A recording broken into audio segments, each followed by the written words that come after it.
Pelatih Cina deg-degan lawan timnas Indonesia. Pelatih Cina itu sendiri, Branko Ivankovic, tidak meremehkan Indonesia, justru dia deg-degan ngelawan Indonesia jelang menghadapi tim tuan rumah Indonesia. Jairo Riedewald itu sudah mulai berlatih di lapangan bersama rekan-rekannya, siap dan layak untuk mengisi pos lini tengah timnas kita, bahwa dia bakalan siap untuk membela timnas Garuda, timnas Indonesia. Di lini tengah kita itu memang ada Profesor Tom Haye. Dia bertugas memiliki peran utama untuk mengatur ritme dan membagi bola. Bisa dibilang dia memiliki peran yang sangat signifikan, peran yang sangat krusial di lini tengah timnas kita.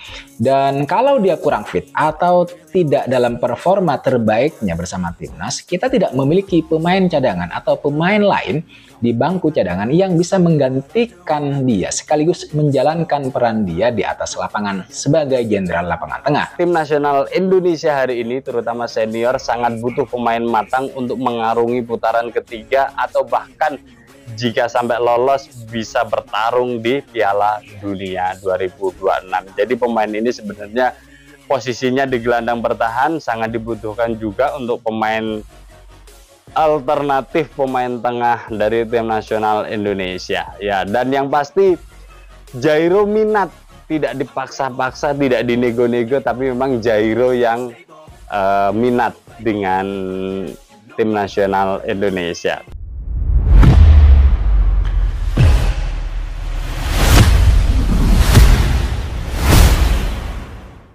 Diam-diam Jairo Riedewald siap gabung dengan timnas Indonesia. Cina mulai ketar-ketir sampai nekat lakukan hal mengejutkan ini. Diam-diam tapi pasti, kabar besar tengah menggemparkan dunia sepak bola Asia. Pemain berdarah Indonesia yang pernah bermain di Premier League, Jairo Riedewald, dikabarkan siap bergabung dengan timnas Indonesia. Kabar ini tidak hanya menghebohkan publik tanah air, tapi juga membuat timnas Cina ketar-ketir hingga nekat melakukan hal mengejutkan demi mengimbangi kekuatan Garuda. Naturalisasi senyap. Tiba-tiba sudah siap tempur proses naturalisasi Jairo ternyata berjalan di bawah radar media. Tanpa banyak rumor, PSSI disebut telah merampungkan semua dokumen yang diperlukan. Bahkan, Jairo dikabarkan sudah datang diam-diam ke Jakarta untuk finalisasi administrasi dan bersiap tampil di ajang laga lanjutan kualifikasi Piala Dunia 2026 melawan Cina di Stadion GBK. Pemain berusia 28 tahun ini memiliki kualitas yang tidak diragukan lagi. Dengan pengalaman bermain di Ajax Amsterdam dan Crystal Palace, Riedewald siap menjadi jenderal lini tengah Indonesia. Pelatih Patrick Kluivert disebut sangat antusias menyambut kedatangannya.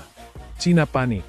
Lakukan manuver tak terduga masuknya Jairo ke timnas Indonesia langsung membuat timnas Cina bereaksi keras. Media olahraga Tiongkok melaporkan bahwa Federasi Sepak Bola Cina, CFA, segera menggelar rapat darurat untuk mempercepat proses naturalisasi pemain keturunan yang merumput di Eropa. Lebih mengejutkan lagi, salah satu laporan menyebut Cina menghubungi kembali beberapa pemain keturunan yang sebelumnya menolak bergabung. Bahkan menawarkan kontrak eksklusif dan fasilitas mewah untuk membujuk mereka kembali. Cina tidak ingin kecolongan lagi seperti saat Indonesia merekrut Tom Haye dan Ragnar Oratmangoen. Mereka mulai menganggap Indonesia sebagai rival serius di Asia, tulis media Tiongkok, Sina Sports. Reaksi publik. Garuda bangkit. Di Indonesia, antusiasme supporter memuncak. Tagar Welcome Jairo dan Garuda kuat langsung trending di media sosial. Banyak yang menyebut kehadiran Jairo sebagai potongan terakhir puzzle timnas yang siap membuat sejarah baru. Cina panik? Wajar. Tim kita sekarang nggak main-main. Ayo Garuda, tulis salah satu netizen di platform X. Siap bikin kejutan di kualifikasi Piala Dunia dengan kombinasi pemain lokal bertalenta dan naturalisasi kelas Eropa. Timnas Indonesia diyakini siap tampil mengejutkan di kualifikasi Piala Dunia 2026. Jairo Riedewald menjadi simbol keseriusan Indonesia untuk bersaing di level tertinggi. Kini, publik hanya tinggal menunggu debut resminya di lapangan. Satu hal yang pasti, era baru Timnas Indonesia telah dimulai, dan Asia mulai gemetar. Pengaruh besar di ruang ganti tak hanya di atas lapangan, Jairo Riedewald juga disebut akan membawa pengaruh besar di ruang ganti Timnas Indonesia. Dengan pengalaman di Premier League yang keras dan penuh tekanan, kehadiran Jairo diharapkan bisa menjadi mentor bagi pemain-pemain muda seperti Marcelino Ferdinand, Ivar Jenner, dan Justin Hubner. Dia bukan cuma pemain bagus, tapi juga punya leadership. Kita butuh pemain seperti dia untuk membawa mental juara ke skuad ini, ujar seorang staf kepelatihan yang tak ingin disebutkan namanya. Efek domino di Asia Tenggara. Masuknya Jairo ke timnas juga memicu efek domino di Asia Tenggara. Sejumlah negara tetangga seperti Malaysia dan Thailand kini mulai mengkaji ulang kebijakan naturalisasi mereka. Bahkan beredar kabar bahwa Malaysia kembali membuka negosiasi dengan beberapa pemain keturunan di Liga Belanda dan Belgia. Indonesia sedang berada di jalur yang benar. Mereka bukan hanya merekrut pemain, tapi membangun sistem dan filosofi baru. Tulis analis sepak bola Asia Tenggara, Andrew Chia, dalam artikelnya di ASEAN Football Digest. Rencana besar PSSI, Garuda Project 2030. Kabar bergabungnya Jairo Riedewald ternyata bukan kejutan tunggal. Di balik layar, PSSI disebut tengah menyusun rencana jangka panjang bertajuk Garuda Project 2030. Sebuah inisiatif besar untuk membawa timnas Indonesia lolos ke Piala Dunia secara reguler mulai edisi 2030.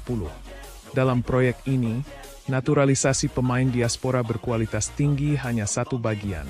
Sisanya meliputi investasi di akademi, peningkatan kualitas pelatih lokal, dan kerjasama strategis dengan klub-klub Eropa untuk program peminjaman pemain muda. Siap hadapi ujian besar. Indonesia versus Cina. Pertandingan Indonesia versus Cina di babak kualifikasi Piala Dunia diprediksi akan menjadi laga paling panas tahun ini. Duel tersebut tak lagi hanya soal 3 poin, tapi adu gengsi dua negara raksasa Asia dalam hal investasi dan masa depan sepak bola. Cina yang selama ini percaya diri dengan skuadnya, kini harus waspada. Timnas Indonesia, yang dulu sering diremehkan, kini menjelma menjadi kuda hitam paling berbahaya di Asia berkat strategi cerdas dan kerja diam-diam. Media asing soroti pergerakan Indonesia. Keputusan Jairo Riedewald untuk memilih timnas Indonesia ternyata juga menjadi sorotan tajam media internasional. Media Belanda seperti Voetbal International menyebut langkah Riedewald sebagai keputusan mengejutkan namun penuh perhitungan. Sementara itu, outlet berita sepak bola Asia seperti Goal Asia dan ESPN FC Asia bahkan menyebut Indonesia sebagai The Sleeping Giant Huts Finally Waking Up. Raksasa tidur yang mulai menggeliat dan siap mengguncang peta kekuatan sepak bola Asia. Cina ketar-ketir, tekan AFC, tak berhenti sampai di situ. Rumor yang beredar di kalangan jurnalis olahraga Asia menyebut bahwa Federasi Sepak Bola Cina, CFA, bahkan mulai melobi AFC, Konfederasi Sepak Bola Asia, agar memperketat regulasi. Naturalisasi